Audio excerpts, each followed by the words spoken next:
A 911 call, a black teenager, and a mother who arrived just in time. But what happens when the truth hits harder than the accusation? The sun dipped low over Brookstone Estates, an upscale neighborhood in Columbus, Ohio. The kind of place where the lawns were always trimmed to perfection, driveways looked freshly sealed, and the sidewalks? Barely a crack in sight. It was peaceful, almost too peaceful, except for the occasional bark of a dog or the soft hum of a luxury car rolling down the street. 16-year-old Elijah Brooks adjusted the strap of his gym bag as he walked, music blasting in his headphones, drowning out the world. He had just wrapped up an exhausting basketball practice at Franklin High, and after a long day of classes and drills, he was drained. Normally, he'd catch the bus home. But today, he decided to cut through Brookstone. It wasn't unfamiliar territory. His best friend lived just a few blocks away. But still, he knew this wasn't the kind of neighborhood where people expected to see someone like him walking alone. And from behind a large bay window, inside one of those immaculate homes, Linda Cartwright was watching. Linda had lived in Brookstone Estates for 15 years. She knew every face, every car, every routine on her street. And right now, something didn't sit right with her. A teenage boy, black, tall, athletic build, walking alone. A bag slung over his shoulder. A twinge of concern crept in. Or was it something else? Her hand hovered over her phone. Maybe he's just passing through, maybe he has a reason to be here. But doubt seeped in, fast and unrelenting. What if he's up to something? What if I ignore this and by night, there's a story on the news about a break-in just a few houses down? Her stomach twisted. Better safe than sorry, right? She took a deep breath and dialed. Yes, I'd like to report a suspicious person in my neighborhood. But what Linda didn't know, Elijah wasn't just any teenager. And she definitely didn't know who his mother was. As she gripped the phone a little tighter, watching Elijah walk down her street, the dispatcher's voice remained calm. Can you describe him? Linda's lips pressed into a thin line. He's, tall, black, wearing a hoodie, gym shorts. He has a bag. I don't know, but it doesn't look right. Is he doing anything illegal? Linda hesitated. Well, no, not exactly. But I've never seen him before. And this is a quiet neighborhood. That was enough. The dispatcher assured her officers would check it out. Linda hung up, still watching as Elijah briefly stopped to switch his playlist, completely unaware of what was coming next. Just a few streets away, Officers Bennett and Rodriguez sat in their squad car when the call came through. Possible prowler. Brookstone Estates.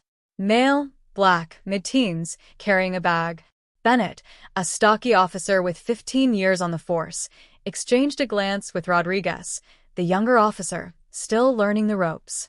Let's check it out. With that, their lights flipped on. The car sped toward the neighborhood. Elijah was only 2 blocks from home when he heard it, the sharp whoop of a police siren. He turned, confused, just as the squad car pulled up fast. The doors flew open. Hey, stop right there. Elijah froze, tugging out his headphones. 2 officers stepped out, hands resting near their holsters. What's in the bag? Bennett demanded. Elijah blinked. My basketball gear? Where are you headed? Home. His voice was steady, but his chest tightened. He knew this wasn't just a random stop. Rodriguez stepped closer. You live here? Yes, sir. A few blocks over.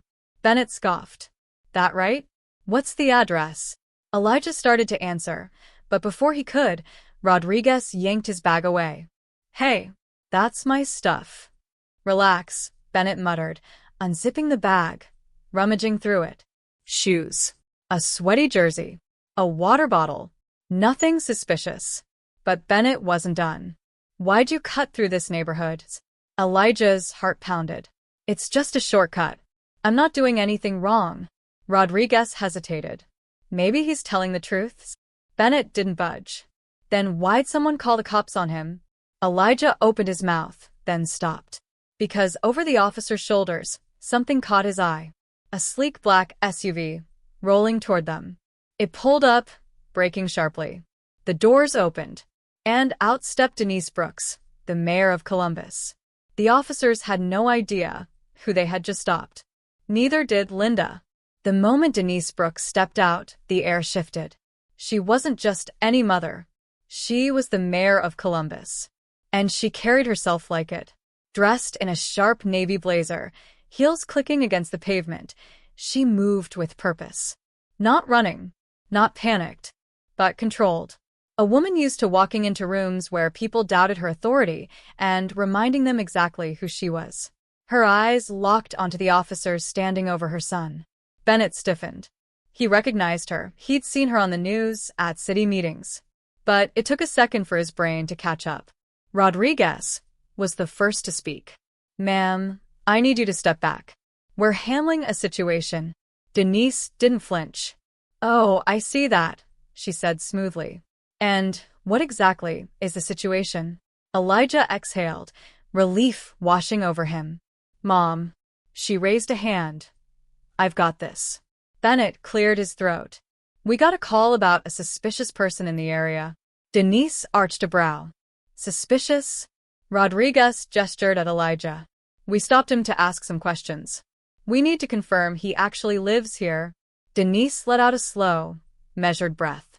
Then she pulled out her phone, tapped a few times, and held it up. "That's my son." On the screen, Elijah's student ID. Their address. A picture of the two of them at a community event just last month. Silence. Rodriguez shifted uncomfortably. Bennett's jaw clenched. Denise wasn't done. "So tell me, did you stop him because he was suspicious? Or because someone assumed he didn't belong?" Neither officer answered. And behind them, Linda stood frozen in her doorway, watching it all unfold. She recognized Denise the moment she stepped out of that SUV. And the second the pieces clicked together, her stomach dropped. She had called the police on the mayor's son, on a kid just walking home. And now, she was standing there, watching a mother stare down two officers who suddenly had nothing to say. And just because they had gone quiet didn't mean Denise was done talking.